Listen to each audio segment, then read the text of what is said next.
আবারও সুষ্ঠু নির্বাচনের দাবি করলেন বিএনপি নেতা ইঞ্জিনিয়ার ইশরাক হোসেন। তিনি বলেন, জুলাই আগস্ট গণঅভ্যুত্থানের পর রাজনৈতিক দলগুলোর মধ্যে যে ঐক্য তৈরি হয়েছে তাতে ফাটল ধরানোর চেষ্টা করা হচ্ছে। এমন কোনো কথা যেন ঐক্য ভেঙে না যায় সে ব্যাপারে সতর্ক করেন তিনি। শেখ হাসিনা ও তার দোসরদের বিচার না হওয়া পর্যন্ত বিএনপি রাজপথে থাকবে বলে জানান জনতার মেয়র বলে খ্যাত ইঞ্জিনিয়ার ইশরাক। সদরঘাটে এক প্রীতি ফুটবল টুর্নামেন্টে এসব কথা বলেন তিনি। মানিক মাহমুদের রিপোর্ট।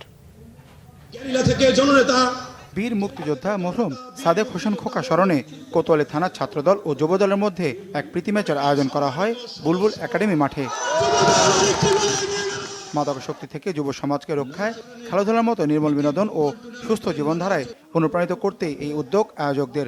অনুষ্ঠানে প্রধান অতিথি হিসেবে উপস্থিত ছিলেন বিএনপি নেতা ইঞ্জিনিয়ার ইশরাক হোসেন। তার সাথে আরও ছিলেন স্থানীয় বিশিষ্ট ব্যবসায়ী ও সমাজসেবকরা। খেলায় তুমুল প্রতিদ্বন্দ্বিতা হয়। ছাত্রদলকে 6-1 গোলে হারায় যুবদল। ম্যাচ শেষে ইঞ্জিনিয়ার ইশরাক বলেন, ফ্যাসিবাদ সরকারের নিপীড়নেও রাজপথে ছিল বিএনপি। জুলাই আগস্ট গণঅভ্যুত্থানে ছাত্রদের পাশে ছিল এই দল। তাই কৃতিত্বের দাবিদার কেউ একা নয়। মুক্তিযুদ্ধকে অস্বীকারীদের বিরুদ্ধে তুলতে হবে প্রশ্ন। রাজনৈতিক দল, বিভিন্ন দল, বিএনপি সহ অন্যান্য দলের মধ্যেও কিছু বক্তব্য আদান প্রদান হচ্ছে এবং সরকারের বিভিন্ন প্রতিনিধিদের মধ্যেও এই ধরনের কিছু বক্তব্য আদান প্রদানের মাধ্যমে একটি আমাদের যে ঐক্য সৃষ্টি হয়েছিল খুনি হাসিনার বিরুদ্ধে, সেখানে কিছুটা পার্থক্য তৈরি হওয়ার মতো পরিবেশ সৃষ্টি হয়েছে। এখানে কেউ কেউ অথবা কোনো ব্যক্তি 1971 সালে যে আমাদের স্বাধীনতা যুদ্ধ হয়েছিল সেটিকে খাটো করে দেখতে চায়, সেটিকে এই জুলাই আগস্টের গণ অভ্যুত্থানের সাথে তুলনা করতে চায়। আমি বলবো, তারা বাংলাদেশের শত্রু। যারা বাংলাদেশের অস্তিত্বকে, বাংলাদেশ যে মহান মুক্তিযুদ্ধের মাধ্যমে প্রতিষ্ঠা হয়েছিল, সেই বাংলাদেশের অস্তিত্বকে স্বীকার করতে চায় না, 71-এর যুদ্ধকে স্বীকার করতে চায় না, তাদের উদ্দেশ্য নিয়ে আমাদেরকে অবশ্যই প্রশ্ন করতে হবে। 2024 সালে এসে আমাদের স্বাধীনতাকে ফেরত পেয়েছি, এটা আমাদের আন্দোলনের সফলতা। এটা বিএনপি সহ সকল রাজনৈতিক দল এবং ছাত্র জনতার আন্দোলনের সফলতা আছে। ইশরাক হোসেন জোর দিয়ে বলেন, জনগণের ভোটের অধিকার প্রতিষ্ঠাই বিএনপির লক্ষ্য। আমাদের দাবি একটাই, আমরা ক্ষমতায় যেতে চাই না। আমরা কোনোদিন বলি নাই যে আমাদেরকে কালকে গিয়ে ক্ষমতায় বসাই দিয়ে আসতে হবে। আমরা লড়াই করেছি জনগণের অধিকারের জন্য। আমরা লড়াই করেছি একটি সুষ্ঠু, গ্রহণযোগ্য এবং নিরপেক্ষ নির্বাচন ব্যবস্থার জন্য। সেই নির্বাচন ব্যবস্থার মধ্য দিয়ে জনগণ যাকেই ভোট দিবে তারাই রাষ্ট্র ক্ষমতা পরিচালনা করবে। এটাই হলো আমাদের শেষ কথা।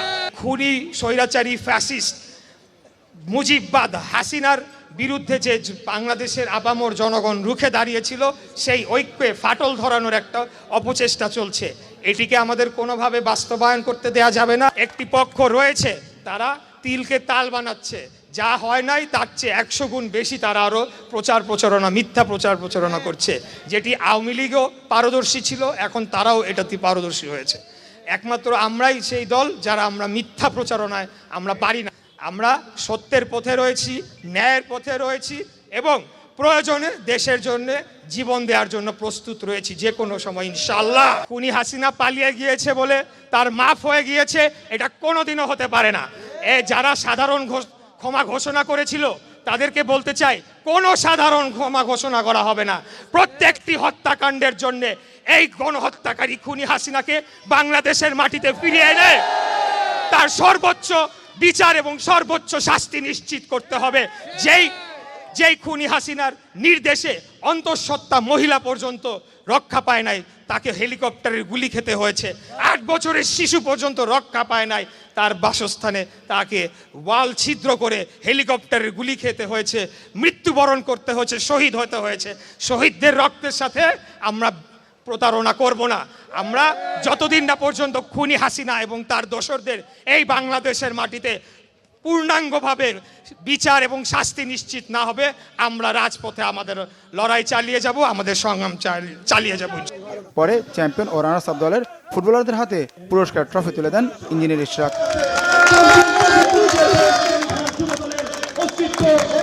স্থানীয় নেতাকর্মীদের মুহুর্মুহু স্লোগানের মাঝেই বুলবুল একাডেমি মাঠ থেকে অনেকটা পথ এগিয়ে যান ইশরাক। এলাকাবাসীর ভালোবাসা ও শুভেচ্ছায় অভিবাদন জানান তিনি। মানিক মাহমুদ, বাংলা ভিশন, ঢাকা।